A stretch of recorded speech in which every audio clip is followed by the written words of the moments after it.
Hello friends, எல்லோரும் எப்படி இருக்கீங்க? வீட்டில் எக்லெஸ் ப்ரௌனி ட்ரை பண்ணியிருந்தேன் நான். ஏற்கனவே நான் செஞ்சு பார்த்துருக்கேன். ஆனால் வீடியோ எடுத்ததில்ல. நான் இப்போ தான் வீடியோ எடுத்து போடுவோன்றதுக்காக வீடியோ எடுத்திருந்தேன். சூப்பராக இருந்ததுங்க டேஸ்ட்டு. நம்ம எப்பயும் போல் நான் ரெடி பண்ணிவிட்டு ரவுண்டு டின்னில் வந்து பண்ணேங்க நான். ஸ்கொயர் இன்ச்சில் இன்ச்சுனே வருதுங்க. ஸ்கொயர் டின்னில் பண்ணிட்டேன்.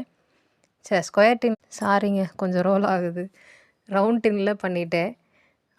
கோவச்ச சாக்லேட்லாம் அந்த தடவ ஆட் பண்ணி நான் பண்ணியிருந்தேன் அது. ரொம்ப நல்லா வந்துருந்துச்சு.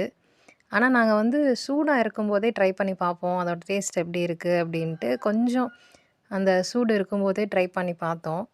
அதாவது அத எடுக்கிற அளவுக்கு இருக்கிற அந்த சூட்ல. பட்டு எனக்கு என்னமோ அது கொஞ்சம் பெட்டரா இல்லங்க. அந்த ஆறுனதுக்கப்புறம் இருக்கிற டேஸ்ட்டு தான் எனக்கு பிடிச்சிருக்கு. உங்களுக்கும் வேணும்னா வாட்ஸ்அப் பண்ணுங்க. நான் நம்பர் குடுத்துருக்கேன். Thank you.